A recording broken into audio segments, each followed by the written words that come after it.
Hello friend. I want to tell you about the Honda Civic car.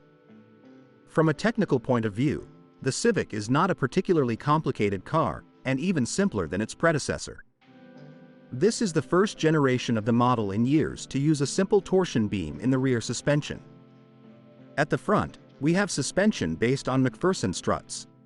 The steering system is electrically assisted. Four-wheel drive was not used in any version.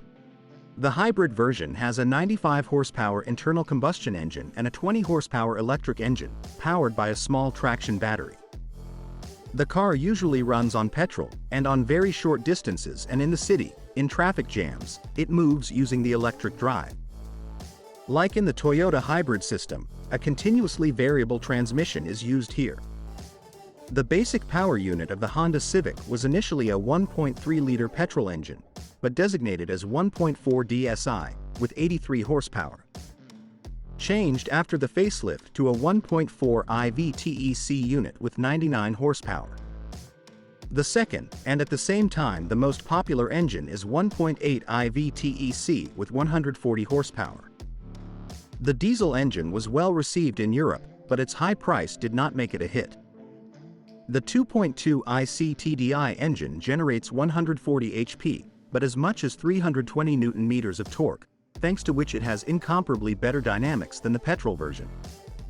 The range of classic combustion engines was complemented by a hybrid drive with the same 1.4 engine as the non-hybrid version, but it was not as well received as the Toyota designs and played a rather third-rate role in this model.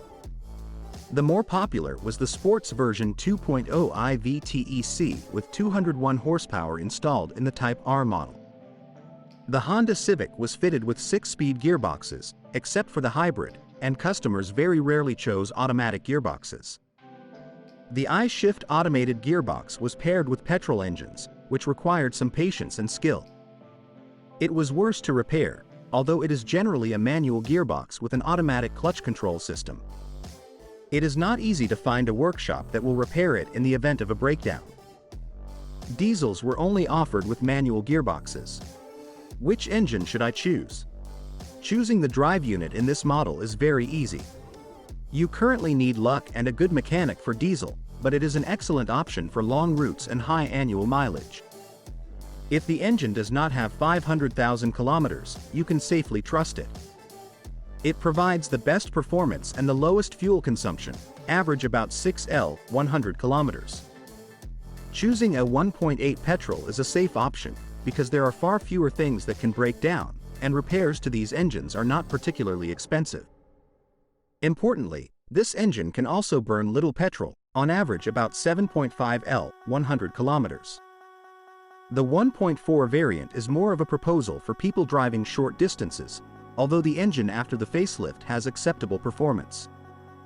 Fuel consumption is on average around 7 L, 100 kilometers.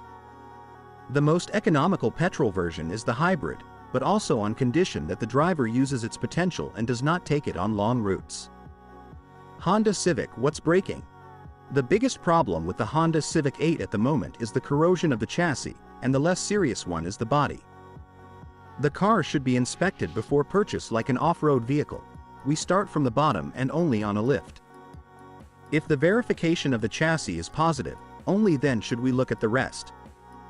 It is worth checking the wheel arches, sills, the windscreen around, even the roof rusts, and the area around the fuel filler cap. If you do not intend to keep the car in a garage, it is not worth buying it, because even a model in good condition can change a lot in 2 to 3 years and be suitable for renovation. When looking at the bodywork, you will probably notice cloudy or yellowed front lights with the entire strip, especially in pre-facelift models. This can be polished, but it is worth making good protection, because after a few months the situation will return to the previous one. The car had many shortcomings, especially pre-facelift models, so creaking or non-functioning equipment elements should not be surprising. Sometimes electronic indicators, wipers or mirror folding do not work, and in cars with high mileage the air conditioning fan may squeak. Apart from the fan, whose motor needs to be replaced, most electrical faults are fixed by resoldering the contacts. Many models also struggle with water accumulating in the boot. This is a lack of tightness in the spoiler or rear lights area. All this affects the overall aesthetics of the car, and many cars look as if they were much older than they actually are. Many are also treated like work donkeys, and their appearance is not taken care of. If you find a model without corrosion of the chassis, body, and with an unworn, 100% working interior, it is worth paying much more than the average price for it.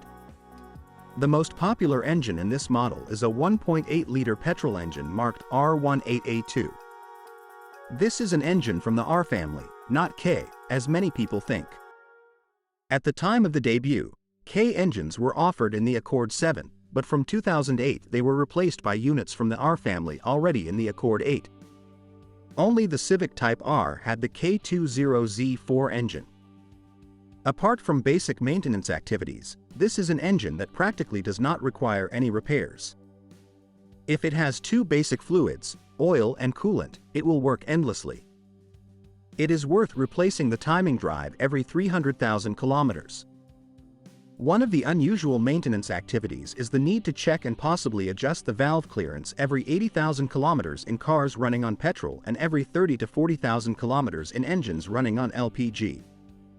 Regularly checking the valve clearance is a guarantee of trouble-free operation on LPG. Virtually all of the above comments also apply to the 1.4 IVTEC L13Z1 engine. The difference between this engine and its earlier version, L13A7, concerns the use of variable valve timing in the newer version and a different, two-stage ignition in the older one.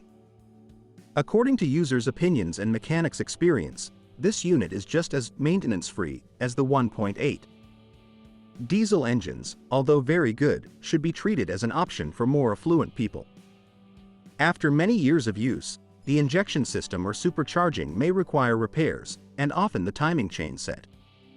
The DPF filter caused problems, but in many cars it was cut out. Bosch injectors can be regenerated, as can the turbocharger, but each such repair will still cost less than the entire used 1.8 engine. In hybrids, before purchase, it is a good idea to verify the condition of the high-voltage cells in the traction battery. If necessary, it can be regenerated or bought used. A few years ago, this was definitely more expensive than in the Toyota Prius or Aris, but currently, due to the huge popularity of the Prius in taxis and Uber, Honda cells are cheaper because they are more readily available. The front wishbones of the Honda Civic are made of aluminum and do not have replaceable pins. The steering gears are also weak, and after approximately 150 to 200,000 kilometers they require regeneration. If more than two people drive the car, the rear suspension springs wear out quite early. To sum up, the car is one of those that break down very rarely, and repairs are not expensive. Mobility is very high, and users are usually only bothered by trifles. The guarantee of long-term and trouble-free use is a non-corroded chassis and the possibility of storing the car in a garage, even under a shelter, as long as it does not stand on wet ground. Thanks for listening to me. Don't forget to subscribe to the channel and rate my video. If you know any problems with this car that I didn't mention, be sure to write about them in the comments.